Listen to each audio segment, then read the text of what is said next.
자, 다음 내용은 이 대선 행보 후보들의 행보를 볼 텐데 오늘 이재명 후보는 전북 익산, 군산, 전라북도 지역을 다니고 있고 김문수 후보는 성남과 수원, 화성, 경기도 지역에 있습니다. 이준석 후보는 충남 천안을 지금 가 있다고 하는데 뭐 한 분 한 분 얘기를 다 할 건 없더라도 이 김문수 후보 관련해서는 제가 꼭 이 부분을 좀 짚고 싶어요. 지금 뉴스 나오는 양들을 보면 말이에요.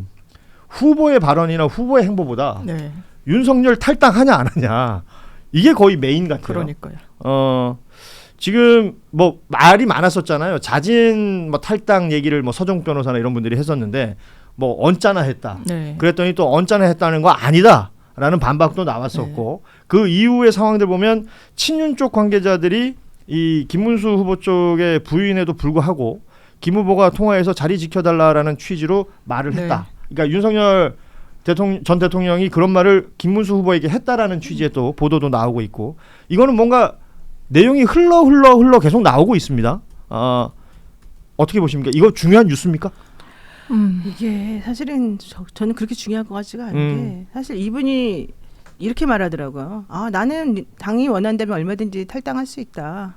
그런데 내가 탈당하면 지지자들도 빠져나가지 않겠냐. 네, 그렇게 이거는 이게 뭐 전한길 뉴스나 뭐 이런 쪽을 통해서 나오는 얘기들이에요. 지금 말씀하신 게. 네, 그러니까 그 얘기는 무슨 얘기냐면 나를 어떻게 니네가 탈당을 시켜? 나 절대 안 나갈 거야. 이제 이 얘기를 돌려서 하는 거잖아요. 그리고 김문수 씨의 태도도 사실은 그래 대통령님이 알아서 하세요 이러면서 특히 김문수 씨 주변에는 윤석열 씨하고 친했던 사람들 좀 다 긁어 모아가지고 또 지금 뭔가 꾸리고 있잖아요. 이런 것들을 보게 되면 사실은 이제 탈당이고 뭐고 이제 이슈 조금 됐다가 그만둘 예정인 것 같고 해봤자 의미가 없는 얘기다. 뭐 이 사람이 탈당한다고 해서 이 국민의힘을 안 찍으려고 했다가 찍는다든가 아니면 이 사람 때문에 뭐 찍으려다 안 찍는다든가 저는 그건 아닐 것 같아요. 왜냐하면 움직이는 거는 결국 중도 표이거든요. 근데 중도표는 이미 많이 떠나갔다. 이런 생각이 듭니다. 장 변호사님 어떻게 보세요? 일단 제가 동아일보 이제 그 사설 중에 보수층을 굉장히 이제 분석했을 때 보수에서도 계엄은 잘못됐다. 윤석열 탄핵되는 게 맞다라는 그 비율이 상당히 높다라는 건데 지금 이 국면이면 아마 제 생각에는 보수 유권자들이 투표하러 잘 안 나갈 것 같아요. 그런데 최소한 좀 윤석열 씨랑 절연하고 단절해서 우리 바뀔 수 있다라는 걸 보여주면 그나마 그래도 원래 정통적인 지지층도 지금 외면을 하고 왜냐하면 지금 한덕수 씨로 바꾸려고 했을 때 제동권계 당원들이었단 말이에요. 굉장히 그 비토 심리가 어쨌든 국민의힘 지지자들 사이에서도 나오고 있는데 이걸 제대로 마무리를 하지 못하면 이거는 더 외면을 받을 거예요. 그러니까 김용태 비대위원장이 거의 첫 일성으로 탈당 출당 얘기하고 다녔는데 그거 어떻게 국민의힘에서 취급했습니까?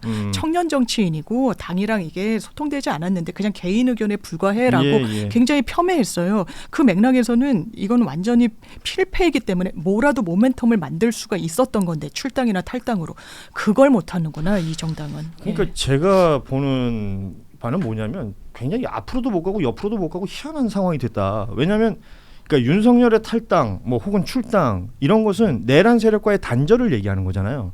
내란 세력과의 단절을 통해서 우리 이 보수 정당 국민의힘이 어떻게 해보겠다라는 얘기를 하고 싶은 것일 텐데 후보 당사자가 하고 있는 이 메시지를 보면 그것도 전혀 상관없는 얘기들을 하고 있단 말이에요. 그러면 표를 주고 싶던 사람들도 어떡하지? 이런 생각을 하지 않겠습니까? 지금 국민의힘의 행보가 굉장히 지금 모호해졌다. 그래서 소위 말하는 더 많은 사람들의 표를 얻으려고 하는 것이 아니라 원래 주는 사람들 못 나가게 하는 그 정도의 효과 말고는 뭐 특별한 게 있느냐. 그런데 언론에서는 그 선거운동 내용만큼이나 많이 다루고 있거든요. 다룰 게 없어요. 이 사람들에 대해서. 그래요? 국민의힘에 공약이 있어요? 없잖아요. 그렇다고 해서 맨날 국민의힘 내분이 일어나고 있습니다. 여기저기서 싸우고 있습니다. 이 얘기만 해도 할 수는 없잖아요. 그 10대 공약이라고 뭐 나오고 있겠어요. 의무라서 제출은 이제 해야 되더라고요. 그냥 막 내야 되는 거고. 저는 18일날 토론회 끝나고 나면은 더 웃길 것 같아요. 그러니까 바로 그 지점을 얘기하시는 것 같더라고요. 이제 돌아오는 일요일에 맞습니다. 첫 TV 토론회가 있는데 이재명 후보, 김문수 후보, 이준석 후보 그리고 권영국 후보까지 TV 토론을 합니다. 이 토론회 이후에 나오는 어떤 표심이 흔들리는 모습이나 이동하는 모습이 그냥 끝까지 갈 것 같다라는 평가들을 많이 하고 계신 것 같습니다. 그리고 오늘 갤럽의 여론조사가 하나 나온 게 있는데 이 여론조사는 지금 이재명 후보가 51, 김문수 후보가 29, 이준석 후보가 8 그러니까 3자 구도에서 이렇게 나온다라는 거고 여론조사 내용 중에 재밌었던 거는 이제 소위 말하는 보수의 텃밭이라고 하는 대구 경북 지역에서 이재명 후보가 34. 네. 그러니까 30%를 넘었다는 부분에 의미를 두는 굉장히 것이고 상징적이죠. 김문수 후보는 48, 과반 아래로 내려왔다는 부분에 또 포인트를 잡습니다. 부울경도 마찬가지로 이재명 41, 김문수 39. 여기서는 이재명 후보가 이긴다. 라는 갤럽의 오늘 조사가 나왔는데 뭐 여러 가지 해석을 합니다만 이재명 후보가 꾸준히 행해오고 있는 이 외연 확장 그리고 이 보수 진영의 어떤 표를 더 가져오려는 노력. 네. 심지어 오늘 전북 익산에서는 이제 김상우 구의원이 네, 맞아요. 현장을 찾았고 뭐 포옹하는 모습이 연출이 됐고 이재명 후보는 우리 당에서 함께하자 뭐 이런 제안까지 했다는 겁니다. 그리고 김상우 후보는 뭐 내일이나 다음 주 뭐 이렇게 향후 거취를 결정하겠다 이 입장까지 냈는데 여기서 지금 우리가 좀 봐야 될 것은 김문수 후보가 자신들의 텃밭이라고 하는 대구 경북에서조차 네. 과거에 비해서 인기가 떨어지고 있다라는 부분인 것 같아요. 맞습니다. 대구 경북이요. 지난 대선에서 더블 스코어도 아니에요. 거의 3배를 그랬었죠. 가져갔습니다. 윤석열 씨가. 그리고 20%대 초반을 했고요. TK랑 그 대구 지역이. 그래서 민주당은 이 지역에서 30%를 넘는 건 대단히 상징적이에요. 단 한 번도 이제 그 벽을 넘지를 못했고. 그런데 여기에 왜 파고들 수밖에 없느냐. 대구 경북 지역에 윤석열 씨가 어떻게 활용해 왔습니까? 본인 지지율 떨어질 때마다 정치적으로 어려울 때마다 서문시장 가고 막 이랬단 말이에요. 예. 근데 그 대가를 어떻게 받았어요? 그 지역 유권자분들은 그냥 믿고 찍어준다라는 이유로 어떻게 보면 대단히 폄훼당한 거라고 볼 수가 있고 이 맥락에서 지금 국민의힘에서 완전히 무리수를 두고 패착을 보여줬던 이 후보 교체 과정과 관련해서도 이 현역 의원들 보세요. 108명 지역구 다 TK, PK 자기네들 깃발만 꽂으면 된다라고 인식되는 곳들이에요. 그러니까 대선 나는 모르겠고 저도 나한테 직격탄은 없고 나 지방선거 내 사람 꽂아야 되고 내 사람 공천해줘야 되고 그러면 인사 예산 전행할 수 있는 많은 가동할 수 있는 권력이 나한테 떨어지는데 나는 그 길을 가겠다는 거예요. 그거를 모르지 않아요. 그런데 그런 걸 보면서도 TK한테 또 저희 뽑아주세요로 얘기할 수 있는 명분이나 실리가 있나? 전혀 없어요. 이제는 완전 바닥이에요. 예. 그러니까 아마 저는 제발 좀 이번에는 또 선산이 있고 본인이 태어난 고향 아닙니까? 누구보다 이 TK 지역에 애정이 많을 거고 그 후보자가 그런 부분을 좀 잘 좀 살펴봐 주십사 좀 말씀드려요. 그 계속해서 나오는 얘기 중에 이제 추가적인 파격 인사를 영입할 것이다. 이제 보수 쪽의 인사를 영입할 것이다라는 얘기가 나오던데 혹시 들으신 거 있으세요? 예, 그렇게 하려고 지금 아니 그러니까 누구다 이런 건 없어요? 누구 얘기 이름이 나오긴 했죠. 근데 지금 여기서 말을 하기는 아니 뭐 곤란하죠. 여기서 말하기 곤란한데 어디 다른 데서는 말할 거예요? 안 말할 거예요. 계속 말 안 할 거예요. 그러면 뭐 카톡이라도 하나 주시면 안 돼요? 진짜 그 들은 이름이 파격적이긴 합니까? 저는 근데 국민의힘 인사를 잘 몰라가지고 그분의 이름은 파격적이라고 들었는데 제가 그분이 파격적인 인사인지를 잘 몰라요. 아 그래요? 그래서 저는 뭐 그분에 그분에 대해서 아는 게 모르면 없어요. 안 파격인데. 아니 그렇지 않아요. 내가 모르는 파격적인 인사 얘기를 지금 계속해서 하고는 있는데요. 예. 뭐 예컨대 뭐 이재호 의원 같은 경우에도 지금 사실 사람들이 많이 얘기를 하고 있죠. 예. 있죠. 근데 그분은 이제 합류는 안 하겠다 했지만 또 긍정적인 반응을 좀 보여주기도 했고. 그러니까 일종의 덕담을 했더군요. 예, 실제 이재명 후보하고 되게 겹치는 게 많아요. 예, 그렇죠. 예. 그래서 그런 종류의 분들 중에서 이재명 후보를 싫어했던 내지는 이제 공격했던 사람들을 중심으로 해서 우리 이제 이러면 안 되겠다. 우리 이제 이념이라고 하는 거를 너무 치중하지 말고 실용주의를 좀 가보자. 내가 잘못한 게 있으면 뭘 잘못했는지 말을 해달라. 이러면서 좀 않는 그런 모습을 좀 보이거든요. 그러니까 이게 지금 민주당은 뭔가 외연을 확장하고 이재명 후보가 이제 사람을 끌어당기는 모습을 보이고 있다면 김문수 후보는 선거운동을 하는데 현역 지역 의원들이 안 와요. 안 와요, 맞아요. 그리고 뭐 그날 저녁에 밥 먹는데 의원 한 명 왔다 그러더라고요. 의원들이 없대요. 그러니까 이런 모습이 굉장히 그 유권자들한테 비춰지는 모습이 상징적인 게 있잖아요. 초라해 보이고. 예. 그 얘기를 하다 보면 계속해서 뉴스에 지금 한국에 없는데 계속 등장하시는 분이 하와이. 이 홍준표 전 시장인데 이번에 보니까 그 마우나 케아 뭐 이거 난 모르는 산인데 이름 몰라 우리. 뭐 되게 높은 산인가봐. 구름 위에 있다. 난 손오공이다. 뭐 이런 글을 썼던데 양쪽 모두에서 부인은 하고 있긴 합니다만 이재명 정부의 홍준표 총리 설이라는 게 있잖아요. 그거는 진짜 그분은 총리를 진짜 하고 싶은가 봐요. 홍준표 전 시장이. 난 이게 홍준표 후보 측에서 내놓은 얘기라고 솔직히 생각하는데 지난번에 그 명태균 씨 게이트 관련해 가지고 나온 통화 녹음에서도 하나 나왔어요. 맞아요. 비슷한. 홍준표 씨가 나를 총리 자리를 준다고 했다 이러면서 자기네끼리 이제 막 그 했던 그 내용이 나왔거든요. 그러니까 이분 정말 총리에 진짜 미련이 많은 거예요. 그러면 솔직히 민주당 인사들이 아무리 요즘에 탕평책을 쓰고 포용을 한다 그래서 설마 이 홍준표 씨를 총리시킨다 그래 초대 총리. 그것도 초대 총리는 이 정부에서 그렇죠. 상징적인 있죠. 예. 인물이어야 되는데 홍준표라는 사람이 그동안 얼마나 이재명 후보를 욕하고 이랬다 저랬다 얼르고 달려고 뭐 이런 거 많이 했습니까? 지금이야 마치 자기가 이제 배신당했기 때문에 마치 자기가 무슨 또 정의의 사도인 것처럼 말하지만 저는 사실 이분 되게 싫어해요. 이건 개인적인 싫어함이기 때문에 뭐 여러분들한테 굳이 설명할 필요는 없지만 저는 이렇게 줏대 없이 네. 왔다리 갔다리 하고 어제 말한 거 다르고 오늘 말한 거 다르고 내일 말하는 거 다르고 이런 사람 진짜 이해가 안 가고 이분이 솔직히 우리 정치에 들어와가지고 무슨 잘한 일이 있는지 자기가 당대표 됐을 때에도 그때 당대표로서 대선 후보 나왔을 때 하도 박근혜 때 엉망진창 되어가지고 다 망가졌던 거 사람들이 전부 다 그냥 결집 해가지고 사실 그 정도 퍼센티지가 나온 것 뿐인데 그게 자기의 업적이라고 또 막 얼마나 자랑하고 다니고 당대표 할 때 자기네 당에 있는 사람들한테 얼마나 함부로 대했습니까?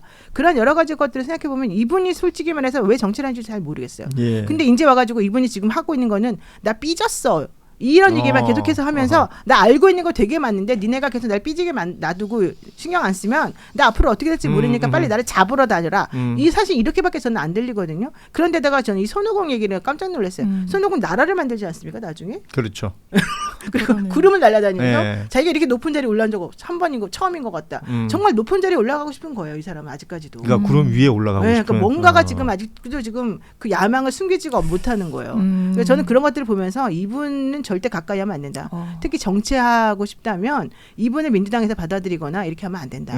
나중에 오히려 정말 큰일 난다. 이 생각이 좀 듭니다. 아니 뭐 그런 표현도 있잖아요. 그 노무현 전 대통령 따라서 뭐 꼬마 민주당 네, 갈까 뭐 갈 이런 그러니까 기사들이 표현이. 계속 생산이 되잖아요. 네, 그렇죠. 그러면 이 말씀하셨지만 홍준표 전 시장이 뭔가 노리는 게 있을까요? 뭐 정계 은퇴, 네. 국민의힘 탈당 이런 건 나왔는데 정계 은퇴는 뭔가 번복하는 듯한 느낌이었어요. 네. 그러니까 국민의힘을 은퇴한다라는 느낌으로. 그러니까요. 예. 심지어 그런 워딩을 했던 걸로 예. 제가 기억을 하고 있고, 그러니까 정치 일선에 계속 남아 있으려는 이 의지는 있는 것 같은데, 다만 이제 민주당 입장에서는 초대 총리라는 건 정말 현실 가능하지 않은 게, 장관과 다르게 총리는 어쨌든 국회에서 통과를 해야 그렇죠. 돼요. 예. 그런데 그게 어떻게 뭐 민주당 단독으로 될 수 있다고 하더라도 그게 사실 좀 어려울 수 있고, 본인이 근데 이재명 대표를 모셨던 참모진 중에 그렇게 이야기하시는 분들은 계시더라고요. 그러니까 이재명 대표가 되게 어려웠을 때 어떤 협치와 협업과 관련해서 되게 크게 좀 도움을 주고 해서 서로 이제 좋은 인상은 갖고 있다라고는 이야기를 하지만, 저는 이제 홍준표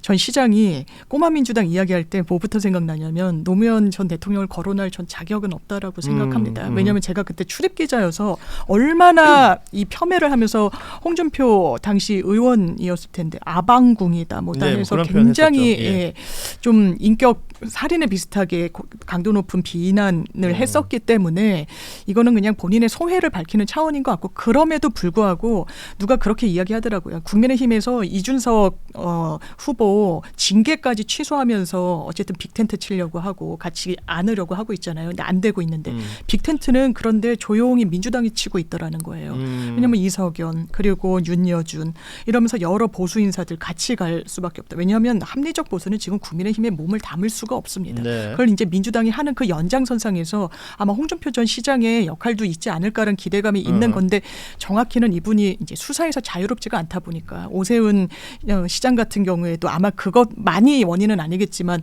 후보에서 아예 드랍했죠. 이제 예. 드랍한 그런 부분도 있어서 좀 족쇄가 되는 부분은 무시할 수 그래서 없어요. 그 얘기 좀 해볼게요. 지금 수사가 필요한 건 아니냐 이 인물은. 수사해야 되죠 당연히. 예. 근데도 지금 좀 뭔가 딜을 하고 있는 것 같아요. 그러니까 그런 게 가능하냔 말이에요. 저는 혐의가 분명히 있는 사람인데 왜 딜을 하죠? 저는 그때 좀 충격적인 얘기를 들었어요. 제가 이제 여기도 좀 살짝 언급하긴 했는데, 제가 그 명태균 씨를 접견하러 갔었을 때 예. 세 번째 접견하러 갔었을 때인가, 그때 3월 20날 아마 오세훈 씨 집무실 압수수색하고 이제 이랬던 날이거든요.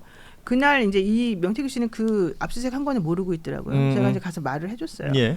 그랬더니 내가 오세훈 씨에 대해서 이렇게 저렇게 검찰이 엄청나게 많은 걸 다 얘기해줬고, 검찰하고 되게 친하게 이제 잘 지내고, 검찰이 나를 되게 친절하게 잘 대해줘서 내가 좋다 이렇게 말을 하던 와중에 이제 오세훈 시장에 대해서 압수수색이 들어갔고 어쩌고 이제 얘기를 해주니까 눈이 반짝반짝반짝해지면서 갑자기 이제 태도가 달라지고 얼굴빛이 바뀌면서 내가 한 대로 이제 되는구나 이제 이런 얘기를 해요. 그러면서 오세훈 시장은 정치자금법 위반으로 벌금 정도 받을 것이다. 이제 뭐 이런 얘기를 하면서 이제 더 이상 끝이다.